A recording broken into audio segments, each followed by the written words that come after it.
या आत्मान्तर्यामी पुरुष इति स्वस्यांश विभव षडैश्वर्य न चैतन्यात् कृष्ण जगति परतत्त्वं परिमिह अनर्पित चरिं चिरात् समर्पितम् उन्नतो उज्ज्वल रसां स भक्ति श्रियम् हरिपुरः सुंदर द्युति कदम्ब संदीप्तः सदा राधा कृष्ण प्रणय विकृति हल्लादनी शक्तिरस्माद् एकात्मा मानव चैतन्याख्यं प्रगणमधुना तद्वयं चैक्यमाप्तम् राधा भाव द्युति सुललितं नौमि कृष्ण प्रणय महिमा कृदिशो वानेव स्वाध्यो येन अद्भुत मधुरिमा कृदिशो वामदीय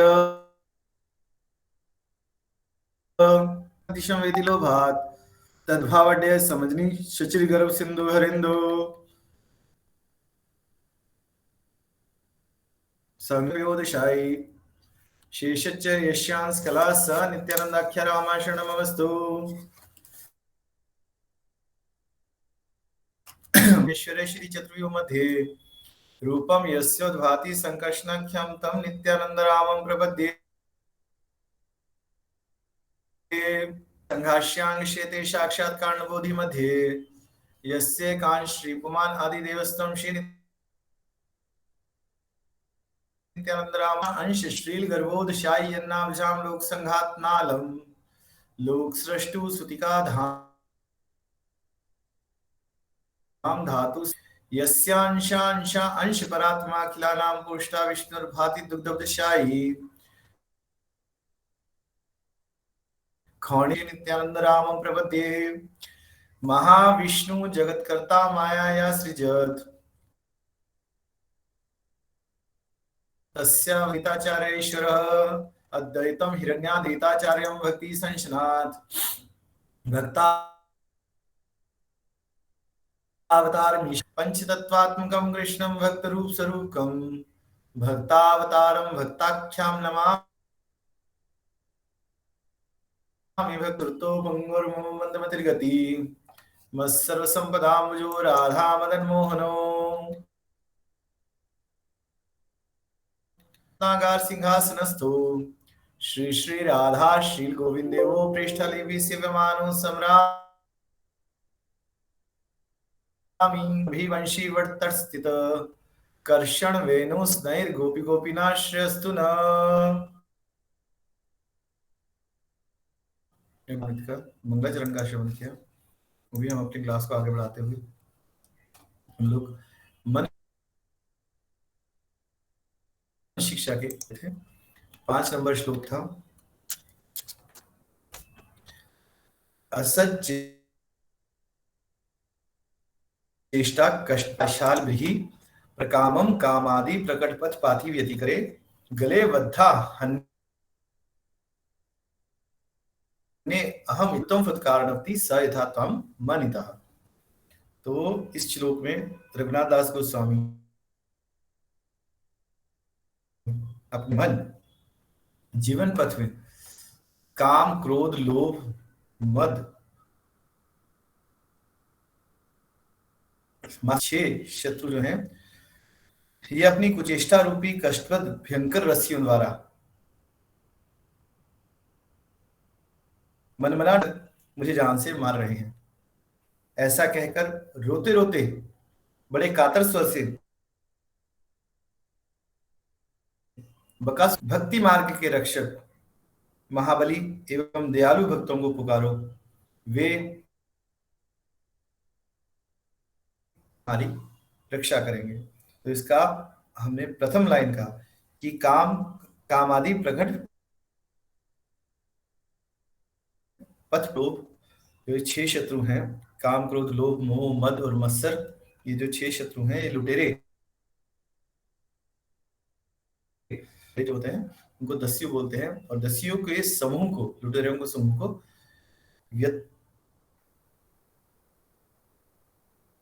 व्यतिकर ये जो 10 लुटेरों का समूह है ये मुझे गले में रस्सी 6 रस्सियां बांधकर मुझे मारने की कोशिश कर रहे हैं। इस प्रकार पुकार करते हुए किसके आगे पुकार करनी है? जो भगवान की भक्ति मार्ग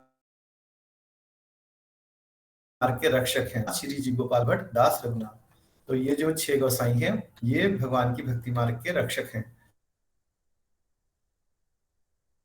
उनके आगे ये जो शत्रु हैं, ये मुझे मेरे गले में रस्सी डालकर मुझे मारने की प्रयास कर रहे हैं, चेष्टा कर रहे हैं। तो बलदेव विद्याभूषण जी अपने उसमें कह रहे थे कि भगवान के चरण कमलों में चित्त को लगाए बिना केवल ज्ञान निगृहित नहीं किया जा सकता, काम क्रोध आदि शत्रुओं पर विजय प्राप्त नहीं की जा सकती। तो यदि है तो भगवान की शुद्ध भक्ति के द्वारा ही उनके चरण कमलों में चित्त लगाया जा सकता, लगाए बगैर हम अपने जा सकते। जब हम अपना स्मृति, अपना मन, अपनी बुद्धि जो है भगवान में लगा लेंगे, तो हम हमारे ऊपर ये 6 शत्रु जो है, जीव मात्र का यही एक कर्तव्य है और प्रधान कर्तव्य है कि भगवान की आराधना करनी चाहिए। इसके अलावा जीव का कोई भी कर्तव्य। चलते हैं असत चेष्टा कष्टप्रद विकट पाशाल भी, कि असत चेष्टा रूप कथित षड विपुओं की कुचेष्टा रूपी कष्टप्रद भयंकर रस्सियों द्वारा गले को बांधा जाना। जो 6 अभी हम लोगों ने कामत्सर, ये जो 6 कुचेष्टाएं हैं, इन्होंने अपनी अपनी रस्सियां, 6 रस्सियां हमारे गले में बांध रखी हैं, और वो असत चेष्टा कष्टप्रद की वो हमें बहुत कष्ट दे रही है। तो तीसरा है वकभीत वतरम अपगणे, मूर्तिमान कपटता रूप बकासुर। बक भीत की बक को मारने वाले, विनाश करने वाले कौन? कृष्ण। वतर्म पथ अर्थात कृष्ण का पालक अथवा रक्षक। वतर्म अप देखा ना, वतर्म अपगणे अथवा रक्षक वैष्णवगण। तो इसका तात्पर्य हुआ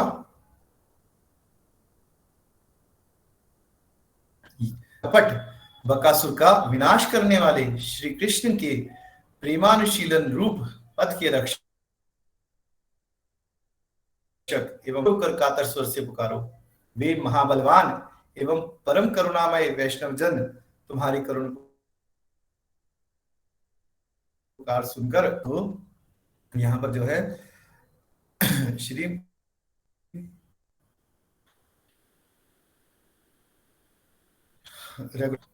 तू जो है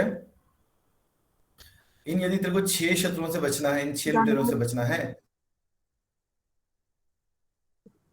रघुनाथ भट्ट, श्री जी गोपाल भट्ट दास रघुनाथ, इन जो 6 गोसाई हैं, जो ऊपर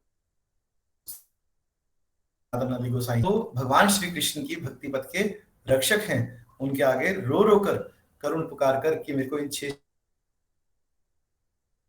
शत्रुओं से ही डरे हैं, ये मेरे गले में रस्सी बांधकर मुझे खींच रहे हैं, मुझे मार रहे हैं। तो मेरी भक्ति, 6 लुटेरे जो है मेरी भक्ति को लूट रहे हैं। आप मेरी इनसे रक्षा करो हे वैष्णव जनों। आप मेरी, वे वैष्णवान हैं क्योंकि वो भगवान की भक्ति से परिपूर्ण है, और वे ही वो परम करुणामय हैं, कर अवश्य ही तुम्हारी रक्षा करेंगे। श्री रामानुजाचार्य प्रार्थना करते हैं, प्रहलाद नारद पराशर पुंडरी व्यासाशंबरीश शक शौनक भीष्म दान रुक्मांग दो विभीषण फलान्यानिमान परम भागतान नमामि। पद्यावली।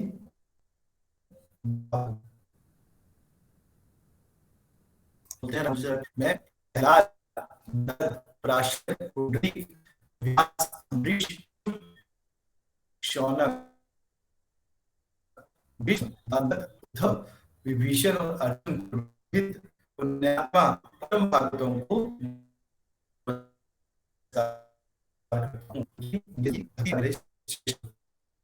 तो सारे जो है उनको नाम बोलते हैं कि माता आप कृपा कीजिए। जब भी हम किसी का नाम लेके पुकारते हैं तो हमारी तरफ अवश्य दिखता है। तभी हम लोग कहते हैं कि सदा जब हम भक्तों की करेंगे तो भक्त अपनी कृपा जो है हमारे ऊपर करेंगे, और जब भक्त हमारे ऊपर अपनी कृपा करेंगे तो हम भगवान से, भक्त अपनी कृपा हमारे ऊपर करेगा उतनी जल्दी हमारी भगवान में भक्ति बढ़ती रहेगी और हमारी भक्ति में उन्नति होती रहेगी। करनी है तो ये काम क्रोध आदि जो 6 शत्रु हैं इनसे बचना है, तो हमें वैष्णवों के आगे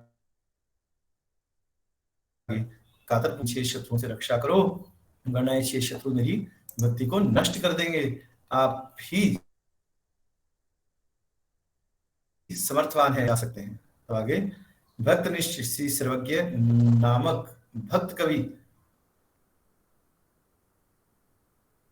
भक्तों की स्तुत्यावली 56। हे भगवान, तुम्हारे भक्त समुद्र को चिल्लू के समान, को मिट्टी के ढेले के समान, और सम्राट चक्रवर्ती को तुच्छ सेवक के समान, चिंतामणि के ढेर को साधारण लकड़ी के समान, और संसार को तृण राशि के समान देखते हैं। और अधिक क्या कहें, आपके भाषा प्रतीत होता है। तो यहाँ पर जो है श्री सर्वज्ञ एक भक्त कवि है, आपके शुभ भक्त हैं, आपके जो शुद्ध भक्त हैं उस समुद्र को चुल्लू, हम कहते हैं ना चुल्लू भर पानी में मरना, तो उसको चुल्लू बोलते हैं। तो बोलते हैं कि उसको समुद्र को भी बिल्कुल छोटा सा मानते हैं, तुच्छ नहीं है। सूर्य को भी खद्योत के समान, और सुमेरु पर्वत मिट्टी के नीले के छोटा सा वैल्यू नहीं है उनकी। सम्राट चक्रवर्ती को तो सूर्य के समान है, और चिंतामणि जो का हरण करने वाली है उसमें कल्पवृक्ष है। कल्पवृक्ष तो सबकी इच्छा पूर्ण करता है, उसको मानते हैं। तो और कहूँ जो का शरीर है वो आपको दर्शन नहीं कराते, तो हमारे शरीर से रूप लगता है। हमने शरीर क्यों है प्रभु, हमें शरीर क्यों दिया जिसमें आपका हमें दर्शन भी नहीं कर पा रहे हैं, आपके हम अनुभूति नहीं, प्रभु ये शरीर भी हमें क्यों दिया है। उनको भगवान के शुद्ध भक्त होते हैं, वो सदा भगवान का चिंतन करते रहते हैं, भगवान का ध्यान करते रहते हैं, सदा वो भगवान की सेवा में लगे रहते हैं। तो यदि उनको सेवा से मुख होना पड़े थोड़ा सा, तो लगता है कि यार मेरे साथ क्या हो गया, ये सेवा क्यों नहीं, कोई अपराध है कुछ, तो ऐसे वो अपने शरीर को भी उनका जो शरीर उनको भार स्वरूप लगता है।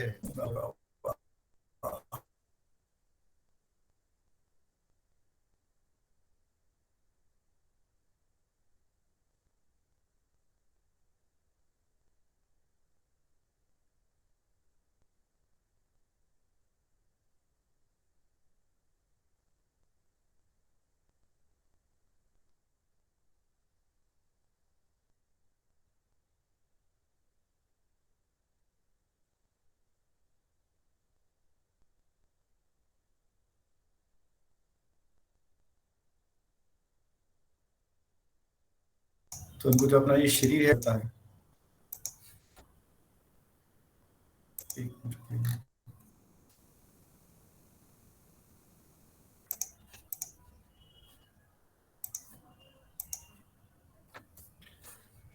तो आगे बोलते हैं,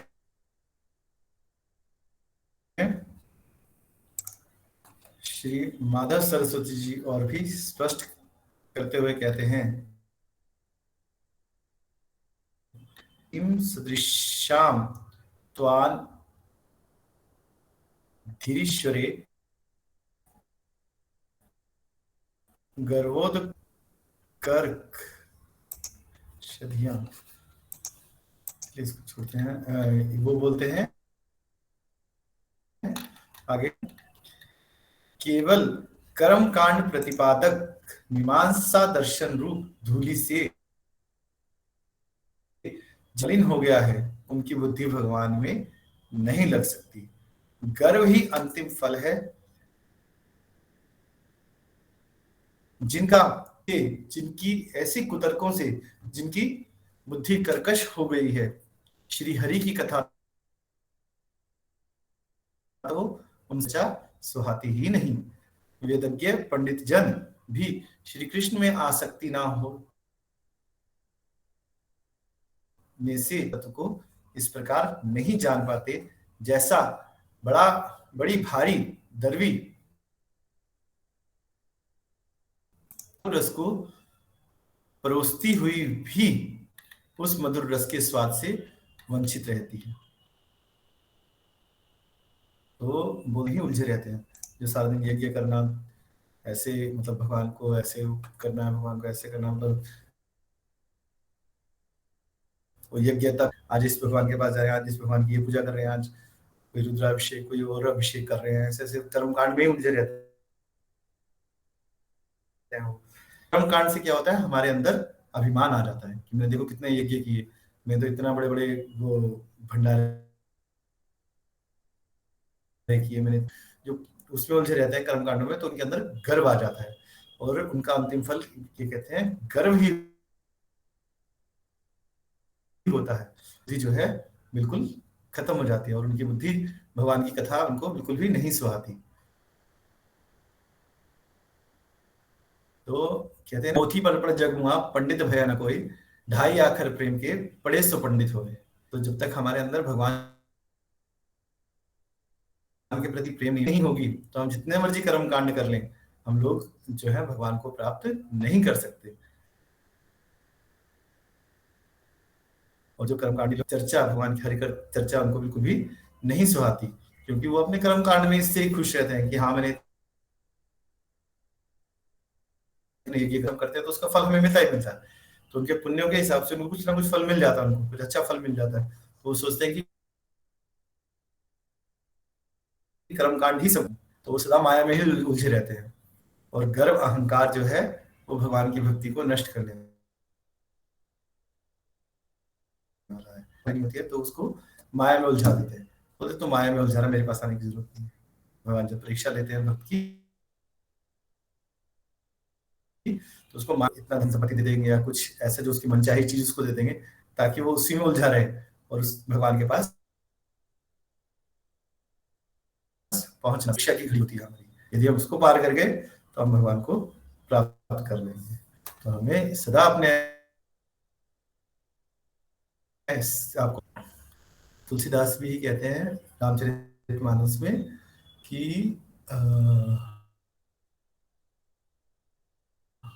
दुहाई, किसी को याद है रामचरितमानस की एक वो है कि कथा ना सुहाए, कुछ ऐसा एक वो है, चौपाई है।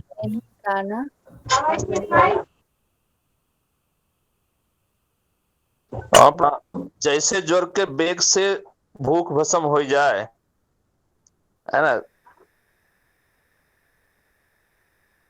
तुलसी जी पिछले जी जी जैसे ज्वर के बेग से भूख भस्म हो जाए। जी जी जी जी। तुलसी पिछले पाप थे, हरि कथा ना सुहाए। हमारी सुकृति है ऐसी कि आज हम लोग भगवान की कथा कर रहे हैं, भगवान की चर्चा कर रहे हैं हम लोग, तो हमारे कुछ सुकृत कर्म ऐसे हैं होते हैं, वो हमें कभी भगवान की तरफ नहीं जाने देते। पर भगवान की तरफ कब हम लोग जुड़ेंगे, जिनके पाप भी वो वैष्णव का संग करते हैं, जो वो वैष्णव का संग करते हैं, शुद्ध भक्तों का संग करते हैं, तो धीरे धीरे करके उनकी बुद्धि जो है पलट जाती है, शुरू हो जाती है। फिर उनको भगवान की कथा में रस आने लगता है, और फिर वो कहते हैं कि जब वो हरि सत्संग में बैठते हैं, हरि कीर्तन में बैठ आकर्षित होने लगता है। जब एक बार मन भगवान की तरफ आकर्षित हो जाता है, तो भगवान उनके सब कर्मों को सर्वनाश कर देते हैं। फिर कहते हैं, जो मैंने अभी परसों भी बोला था, कि फिर वो भून देते हैं। फिर उनके अंदर जो उनकी वासनाएं होती हैं उनको भून देते हैं, फिर वो दोबारा पनपती नहीं है। जब हमारी कामनाएं हैं, वासनाएं हैं, उनको फिर वो बिल्कुल भून देते हैं। तो भूनने से क्या होता है, बीज कभी अंकुरित होता नहीं। यदि हम अपनी वासनाओं को नहीं भूनेंगे तो वो द्वारा पनप उठेंगी, और द्वारा पनप उठेंगी, द्वारा उग जाएंगी। वो नई नई, तो हमें भगवान की शुद्ध भक्ति से, भगवान के प्रेम से अपनी वासनाओं को नष्ट कर देना चाहिए। अब हमारे बीच में महाराज जी जुड़ चुके हैं, आज से प्रार्थना करता हूँ। हरे कृष्ण। हमारा दंडवत महाराज। सभी को महाराज आपका धन्यवाद। महाराज जी दंडवत, महाराज जी दंडवत। हाँ, सभी को धन्यवाद। हरे कृष्ण।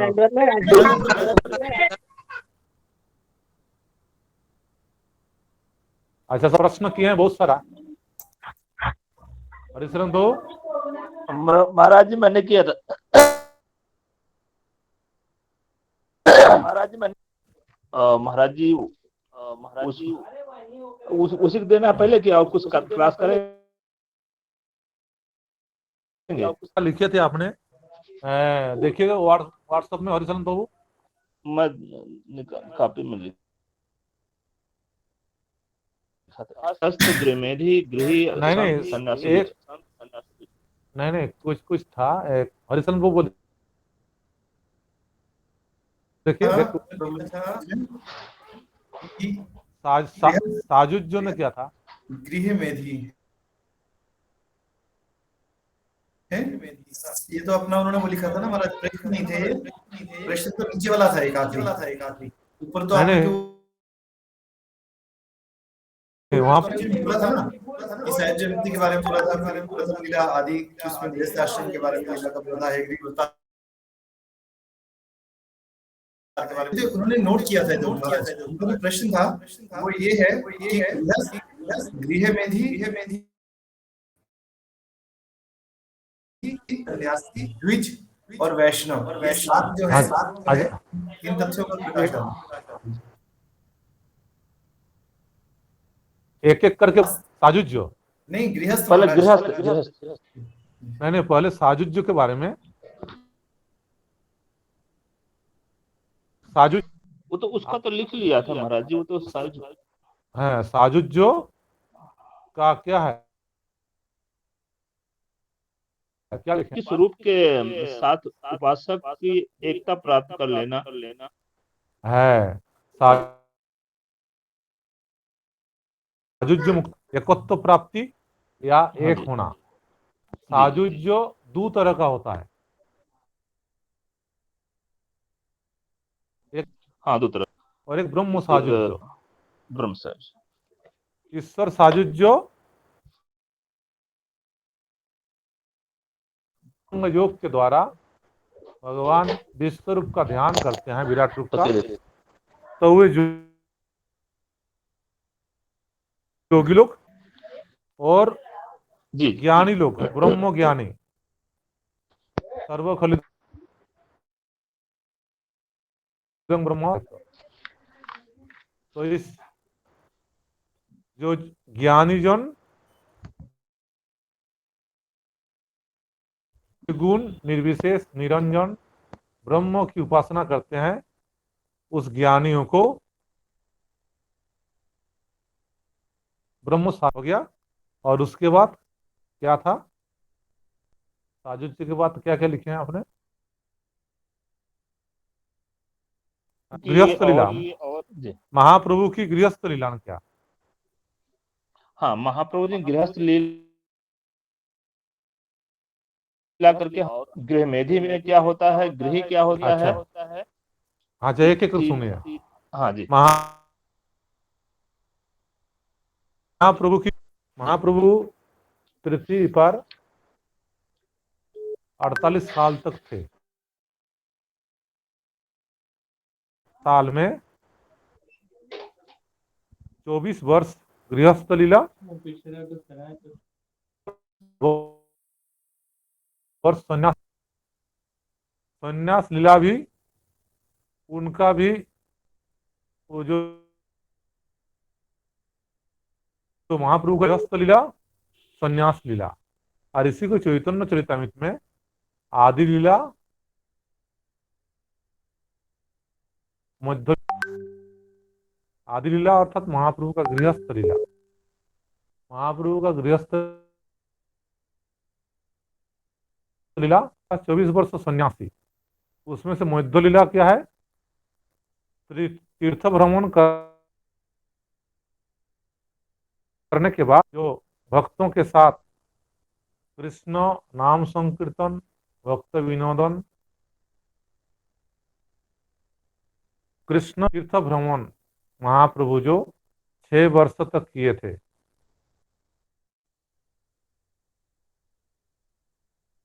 इसको कहते हैं मध्य। और अंतलीला 2 भागों में, अंतलीला क्या है, महाप्रभु भक्तों के साथ बहुत प्रकार की लीला किए थे। महाप्रभु नाम संकीर्तन प्रचार, भक्त विनोदन, भक्तों के साथ हरि कथा प्रसंग परिचर्या, और उसके बाद 12 वर्ष चैतन्य महाप्रभु पुरी में गंभीर रसास्वादन करते थे। कृष्ण क्यों चैतन्य महाप्रभु से आए,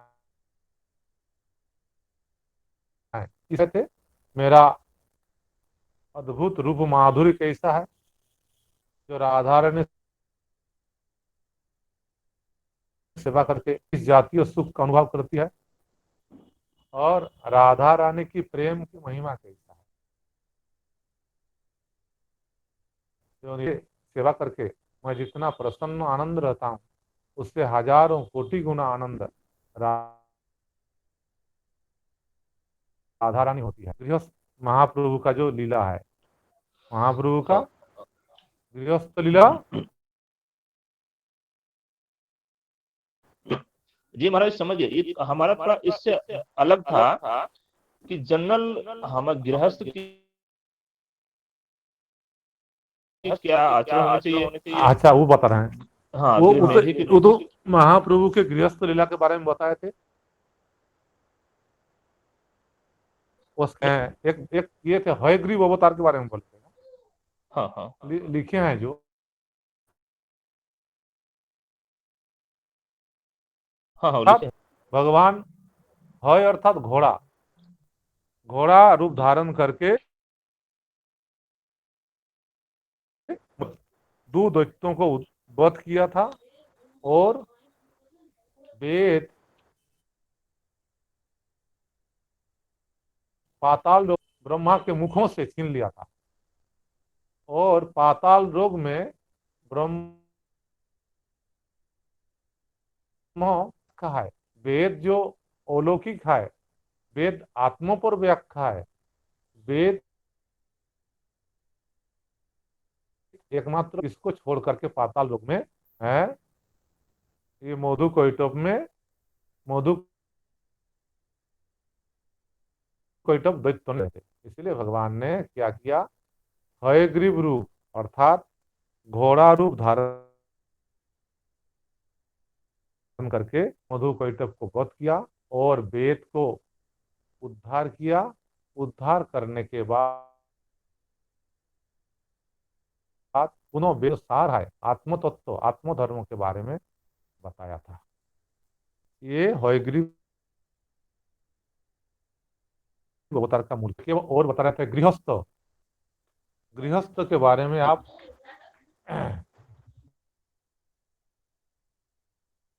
गृहस्थ किसको कहते हैं? हाँ महाराज जी, यही बता गृहस्थ। हाँ, अच्छा से ध्यान लगा के सुनिए जी। गृहस्थम के अंतर्गत प्रवृत्ति मार्ग में अवस्थित रह करके पानी ग्रहण करके वेद विहित धर्म का आचरण करके उसी को गृहस्थ कहते हैं। समझ रहे हैं? वर्णाश्रम जी धर्म क्यों है? भगवान ने बनाया है। जी चतुर्वर्णो मया सृष्टम गुणकर्म विभाग। भगवान गीता में मेरा सृष्टि है, मैंने सृष्टि किया है अपने गुण कर्मों स्वभाव अनुसार। ये 4 वर्णों और 4 मैंने। तो गृहस्थ आश्रम, गृहस्थ कौन होंगे? वर्णों भगवान के बनाए हुए आश्रम, वर्णाश्रम के अंतर्गत में प्रवृत्ति मार्गों में, नहीं महाराज, स्त्री पुत्र कन्या परिवार के साथ रह करके इसी प्रवृत्ति मार्गों में अवस्थित होकर के पत्नी का विहित धर्मों का आचरण करके जो जीवन यापन करते हैं उसी को गृहस्थ समझ गए। जी महाराज जी महाराज। ठीक है। और हाँ हाँ, एक बहुत बढ़िया बहुत बढ़िया। है इसको अंतर्गत में प्रवृत्ति मार्गों में रह करके, जी अर्थात स्त्री पुत्र कन्या परिवार प्रवृत्ति भोग मार्गों में रह पानी ग्रहण करके वेद विहित धर्मों का आचरण करके जो जीवन यापन करते हैं उसी को गृहस्थ का। और जी गृहस्थ महाराज। जो है ये भगवान ने सृष्टि किया है। ये वेद विहित धर्म के अंतर्गत में आता है। धर्म के अंतर्गत में कब आएगा? जब वेद विहित धर्मों का आचरण करके जीवन यापन करें। जी और महाराज। एक प्रश्न किए थे गृह मेधि। जी महाराज। गृह मेधि अर्थात धर्म के प्रति उदासीन हैं रहकर, धर्म के प्रति उदासीन रह करके जो अतिथि सेवा, वैष्णव सेवा या धर्म आचरण मात्र अपने इंद्रियों के वशीभूत होकर के स्त्री पुत्र परिवार के साथ तो रह करके संसार में अवस्थान करते हैं उसी को गृह मेधि कहते हैं। अर्थात अपना योग्य समझते हैं, गृह को ही ईश्वर समझते हैं। अपने पति पुत्र अपना पति पुत्र स्त्री का भरण पोषण पालन करना ही उनके लिए योग्य है, उनके लिए उसी को गृह मेधि कहते हैं। अर्थात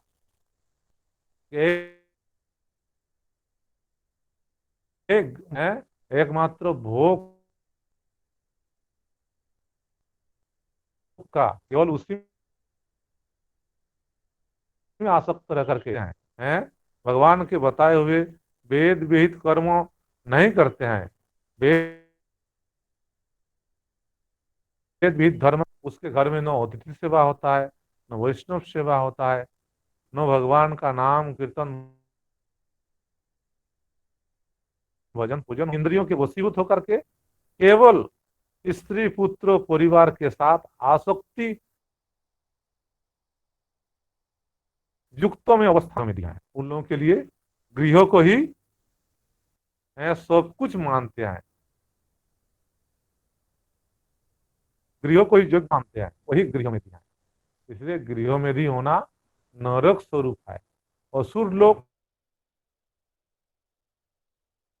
इंद्रिय लोलुप व्यक्ति गृह में भी होता है, लेकिन भगवान के भक्त लोग संसार में रहते हुए भी इसमें अनासक्त होकर के बस वेद विहित धर्म का आचरण करके गृह में भी क्या है, गृह को ही एकदम गृह रूप दलदल में कीचड़ में फंसा हुआ है और बहुत अच्छा काम करता है। समझ रहे हैं? जी महाराज जी। कुछ समझ में आया? महाराज जी। गृहस्थ और गृहमेधी, समझ गए कि नहीं? जी जी जी। ठीक है। और गृह अर्थात जो गृहिणी के साथ या जो के साथ, जो पुरुष अपने पत्नी के साथ अवस्थान करते हैं, उनके साथ करते हुए एक दूसरे के प्रति आसक्ति होकर के बस दोनों आपस में उस विषय रूप कीचड़ में फंसे रहते हैं, वही गृही है। अर्थात गृहिणी छोड़कर, यही समझ लीजिए। ठीक है जी महाराज जी, बहुत एकदम क्लियर क्लियर हो गया। और आपने बोले थे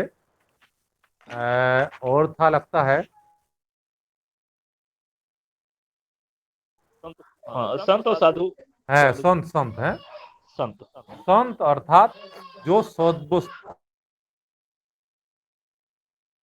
का, जो सद्वस्तु का आश्रय में रहते हैं, जो सद्वस्तु का आश्रय लेकर रहते हैं, जो सद्वस्तु को लेकर के चलते हैं, जिनका जीवन सत है, जिनका जीवन लेकर के है, वही संत है, वही साधु है। साधु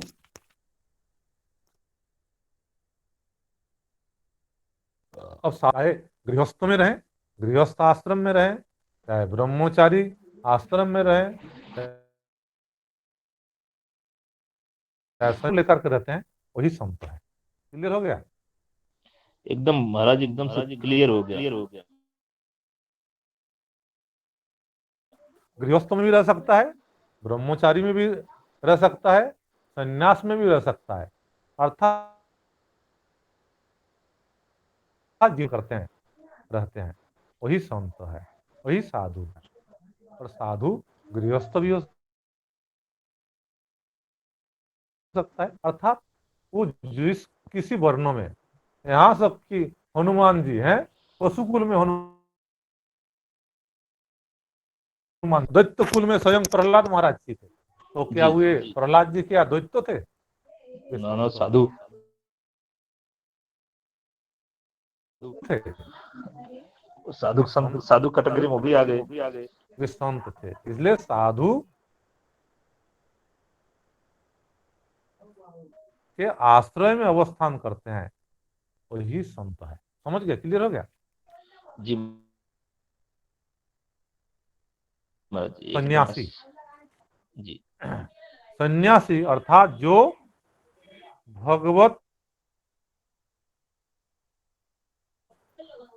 भगवत आराधना करने के लिए, जो भगवत आराधना में डूबे हुए हैं, जो अपना देह, अपना शरीर, अपना मन की सुख भोग रूप से, अपने सुख भोग को संपूर्ण रूप से परित्याग करके, निवृत्त होकर के चिंता में, ईश्वर आराधना में, भगवत अनुशीलन में लगे हुए हैं, रत हैं। देहो वो देह संबंधी वस्तुओं में मैं, शरीर मेरा है, घर मकान रुपया पैसा यह मेरा है और मैं इसका मालिक हूँ। इस प्रकार के बुद्धि से अतीत जो है, एकमात्र भगवान को ही जीवन का सार, सर्वस्व पूर्ण समर्पित होकर के निरंतर भगवत अनुशीलन करते हैं, अर्थात भगवान के नाम सब ध्यान पूजन पाठ निरंतर करते रहते हैं और अपना शरीर के सुख भोग की चेष्टा को उससे निवृत्त हो गया है। शरीर के सुख भोग की आशा से संपूर्ण रूप से जिनका छूट और सदा सर्वदा भगवत चिंता में, ईश्वर चिंता में निरंतर डूबे हुए हैं और देह संबंधित वस्तु में मैं और मेरा बुद्धि नहीं है। वही जी सही। महाराज जी, क्लियर हो कुछ? एकदम बढ़िया बढ़िया क्लियर है, हम सब लिख ले रहे हैं। और द्विज अर्थात जिनका दो जन्म हुआ है। जन्म दो तरह का होता है। जी एक शुक्र जन्म, एक सावित्र जन्म। शुक्र जन्म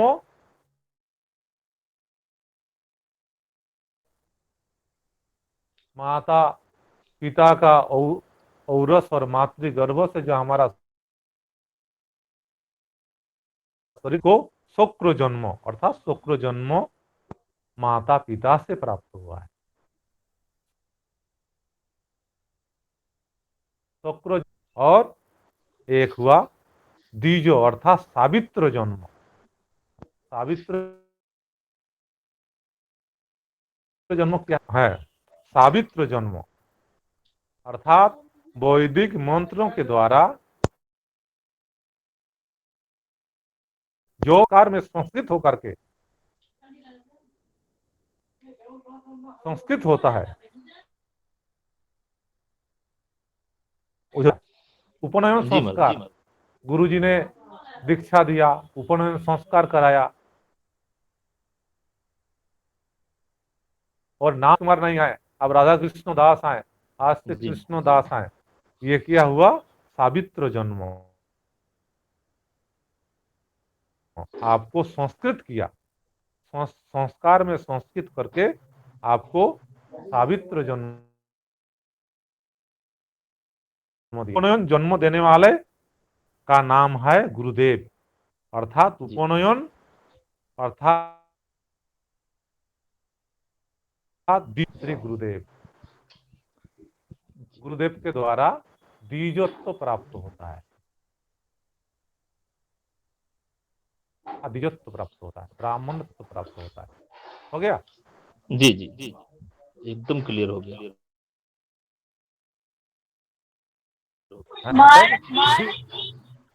इसके मतलब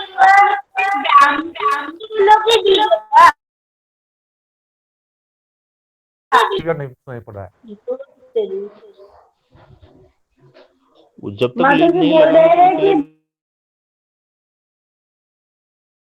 है द्विजों का होता है, ब्राह्मण होता है, द्विजों का अर्थ ब्राह्मण होता है, लेकिन जिसका दूसरा जन्म द्विज अर्थात द्विज दूसरा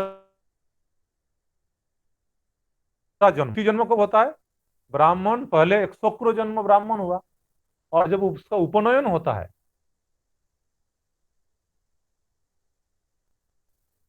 उपनयन संस्कार होकर के संस्कृत होकर के जो जन्म होता है उनको सावित्र जन्म को द्विज कहते हैं। द्विज अर्थात ब्राह्मण, ब्राह्मण का अर्थ है ब्रह्म। जानते सब ब्रह्म को जानता है, लेकिन ब्रह्म कौन है? भगवान है। ये सावित्र जन्म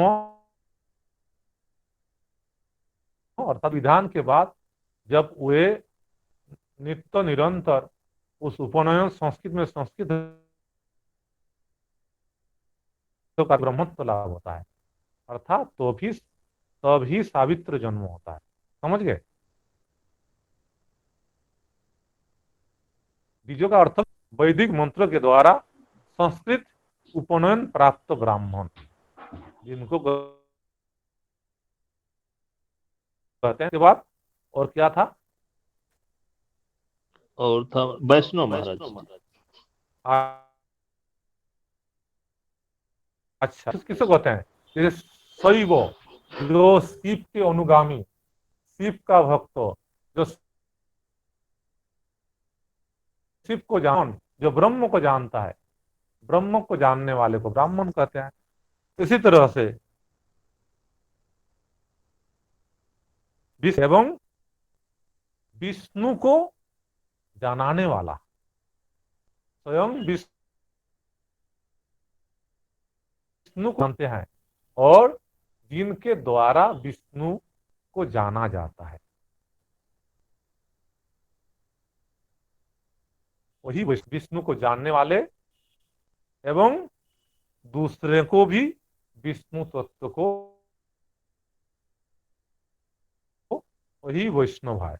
अर्थात जो विष्णु सेवा में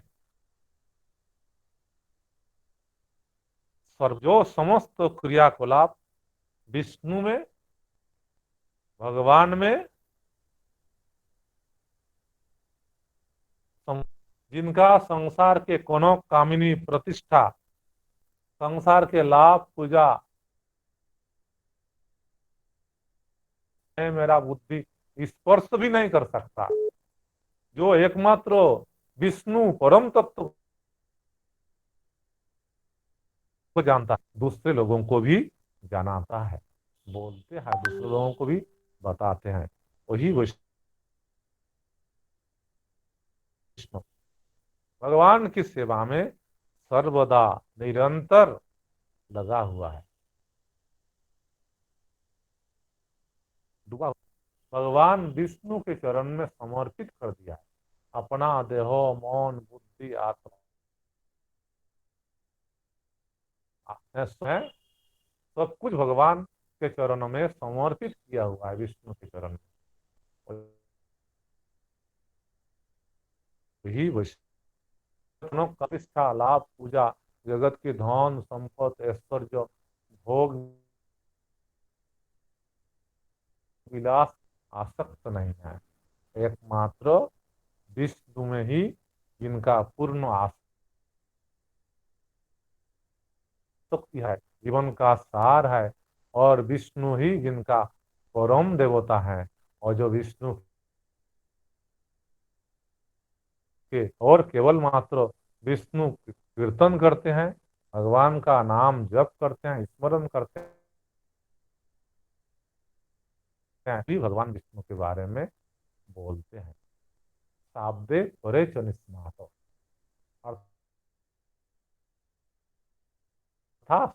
शास्त्र में, वैष्णव शास्त्र में पारंगत है, और भगवान विष्णु में जिनका पूर्ण निष्ठा है। जी महाराज जी, बहुत बढ़िया हो गया ना पूरा? हाँ, एकदम पूरा हो गया। महाराज आज थोड़ा सा नित्यानंद प्रभु के बारे में कुछ बोल दीजिए। आज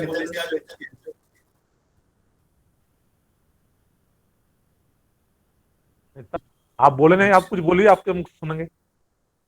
महाराज मैंने तो अभी वो मतलब वन शिक्षा के बारे में बोला।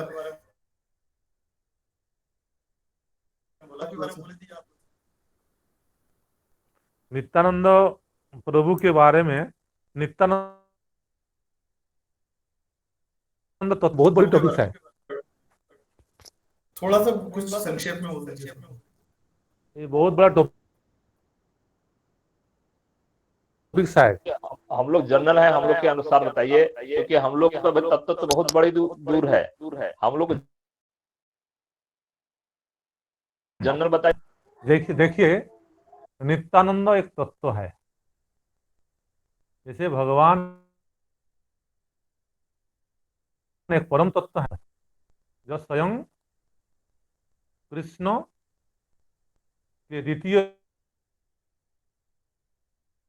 विग्रह नित्यानंद प्रभु हैं, कृष्ण के द्वितीय विग्रह बलराम हैं, और राम ही कलियुग में स्वयं नित्यानंद रूप से चैतन्य है। जैसे स्वयं कृष्ण एक और कृष्ण के दाहिना हाथ, दायां हाथ ही, और कृष्ण के वामंग, बायां हाथ ही राधा रानी है।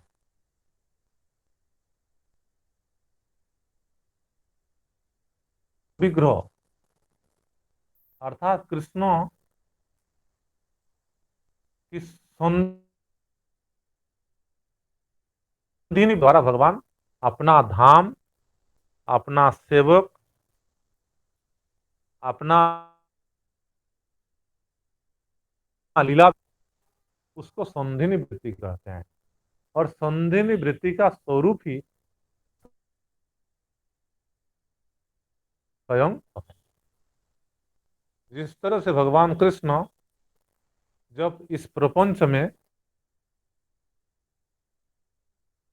तब उससे पहले बलराम आकर के वृंदावन के सारे का धाम, वनस्पति, यमुना रूप से सारे व्यवस्था कर जाते हैं। जिस सत्ता में लीला विस्तार करते हैं वही सत्ता संधिनी सत्ताम की सृष्टि होती है और उसी संधिनी वृत्ति के द्वारा भगवान लीला करते हैं। तो नित्यानंद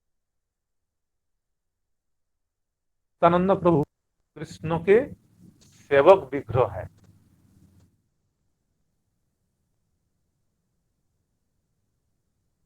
जैसे अभिन्न विग्रह है, उसी तरह से जब कृष्ण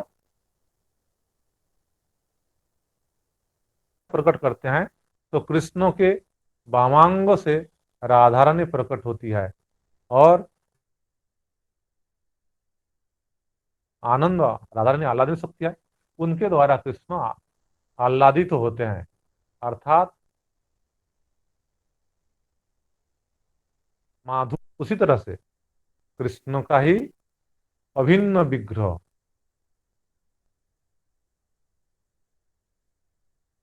भगवान जगत में सेवा विस्तार करते हैं। जैसे चंद्रा रुक्मिणी राधा अवतार सब आमना बने, उसी तरह से स्वयं बलराम जी के द्वारा कृष्ण विस्तार होता है, कृष्ण सेवा। इसलिए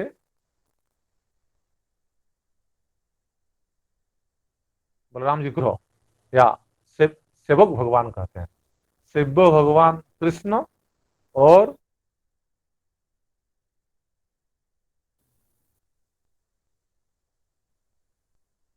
कृष्ण जब वैकुंठ में आते हैं रूप धारण करके, तो वही बलराम कृष्ण के साथ संघर्ष से कृष्ण जब इस जगत में लीला विस्तार करना चाहते हैं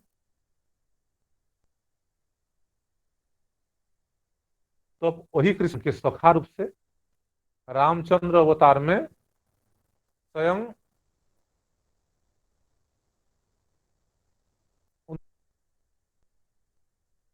अर्थात रामचंद्र के भाई रूप से संकर्षण प्रद्युम्न अनिरुद्ध अर्थात लक्ष्मण भरत शत्रुघ्न, ये सब कृष्ण राम के सेवा करने के लिए भाई रूप से आते हैं इस जगत में। उसी तरह से जब लीला विस्तार करते हैं तो कृष्ण के साथ बलराम श्रीदाम सुदाम बलदाम वसुदाम रूप से कृष्ण सेवा विस्तार करने के लिए इस जगत में आते हैं। वही बलराम अर्थात वही नित्यानंद तब गोलोक में जो कृष्ण सखा है, कृष्ण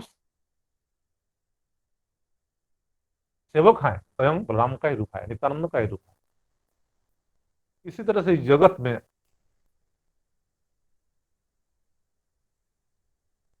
अनंत कोटि जो जीव है, समस्त जीवों का सृष्टि करने वाला बलराम ही है। तो संकर्षण वैकुंठ में और संकर्षण का अंश ही इन तीन महादोकसाई, त्रिदोकसाई, शेषदेव, ये बलराम का ही स्वरूप, जिसके द्वारा अनंत कोटि चीज जगत में वे नित्य मुक्त जीव बलराम के द्वारा डायरेक्ट सृष्ट जीव है, और इस माइंड के द्वारा इनडायरेक्ट तीन पुरुषों के द्वारा बलराम के अंश ही स्वयं, और इन जगत में जितने भी एक माइस ब्रह्मांड के सृष्टि का सृष्टि करने वाले बलराम जी ही हैं। इसलिए समस्त जीवों का एकमात्र स्वयं बलराम है। भगवान डायरेक्ट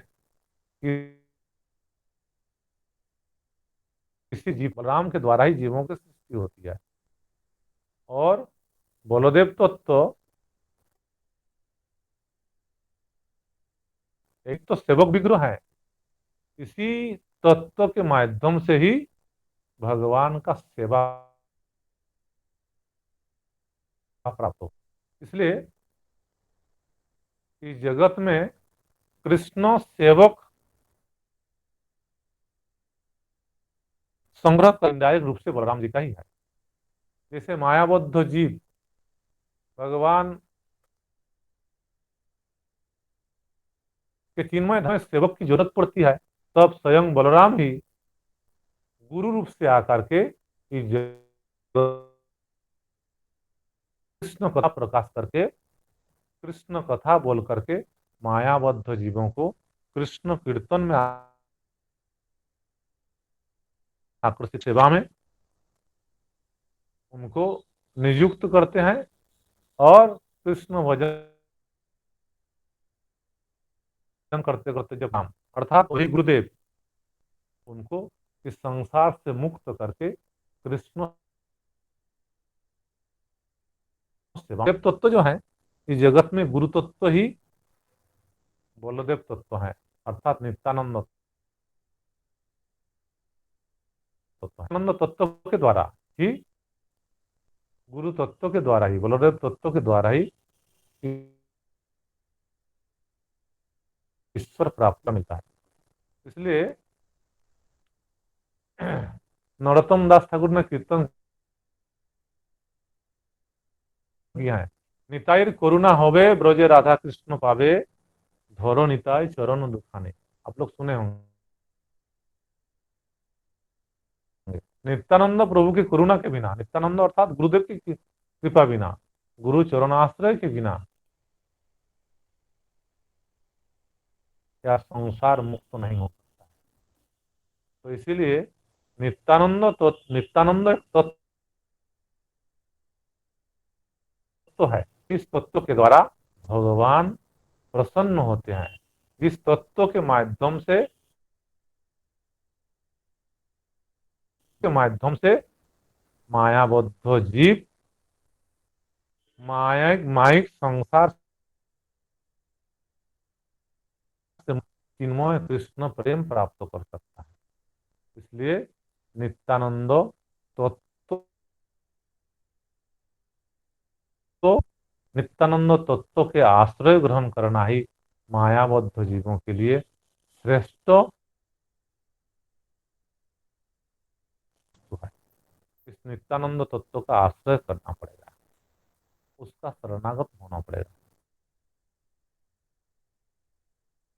ठीक, जगत में आप लोग चैतन्य भागवत चैतन्य चैतन्य में है कहाँ जन्म लिए थे, उनका पिता माता कौन थे, बलदेव तत्व कौन थे, ये चैतन्य लीला में दिखाया गया है। स्वयं बलदेव चालू है, उनका एक दृष्टांत चैतन्य लीला में दिखा रहा है। स्वयं महाप्रभु प्रत्येक घर घर में मेरे आदेश का प्रचार करो। क्या आदेश है? बोलो कृष्ण भोजो कृष्ण करो कृष्ण शिक्षा, यह बोली बोलाइबा ना बोली बात। ये जो महाप्रभु का आदेश को पालन करने के लिए तब जोगाई माधाई याद आए। तब जोगाई माधाई ने क्या किया, माधा प्रभु के मस्तक पर है मटकी फोड़ दिया, अर्थात कि दिमाग में चल रहा है। चैतन्य महाप्रभु चक्र नित्यानंद प्रभु कराए, हे प्रभु आपने अनन्य अवतारों में बहुत चक्र धारण की, लेकिन इस अवतार में ये तो बात नहीं है। इस अवतार में तो केवल परिणाम परिणाम के द्वारा चित्त शोधन करके उनको मुक्ति नहीं देना है। इस सारे जीवों को चैतन्य महाप्रभु के जो प्रेम, भगवत प्रेम वितरण करने के हैं, चैतन्य महाप्रभु को भी नित्यानंद के प्रेम में वसीभूत होकर के नित्यानंद प्रभु ने फिर बताया कि जोगाई माधाई को कह रहे हैं, मेरे चीज कुल आपने कलसी से हमको मार दिया, लेकिन आप मेरे दुश्मन नहीं आए, आप नित्य आत्मा, आओ मैं तुमको प्रेम दूंगा, अर्थात भगवत प्रेम दूंगा। इस तरह से नित्यानंद हम लोग कृष्ण तत्व को, चैतन्य तत्व को जान सकते हैं। तो तत्व जानना है, तत्व तो कृष्ण को जानना है, तत्व तो राधा रानी को जानना है। जब तत्व से नहीं जानेंगे, दूसरों के दर्शन से नहीं देखेंगे, तब तक लीला के द्वारा, उनके चरित्रों के द्वारा है अक्षज दृष्टि से, अर्थात जड़ ज्ञान के द्वारा भूल देख सकते हैं। शास्त्रों के माध्यम से देखना है, तब ही हम भगवान को यथार्थ रूप से देख सकते हैं, भगवान को नहीं देख सकते। ठीक है। मंचाकल्पतरुभ्यश्च कृपा सिन्धुभ्यश्च पतितानां पावनेभ्यो वैष्णवेभ्यो महाराज हम क्लास में है, मेरा फोन जो है कट गया था, लाइन बात नहीं हो रहा था। कहाँ तक किया आपने? प्रभु जी आज हमने कहीं नहीं किया, ऐसे ही बोले हैं। अच्छा। ये किए थे, प्रश्न किया था, उनका उत्तर दिया, और थोड़ा नित्यानंद प्रभु के बारे में थोड़ा बताया। तो नित्यानंद प्रभु का तो हम सुन लिया। हाँ नित्यानंद तो सुन लिया है। महाराज जी मैं क्वेश्चन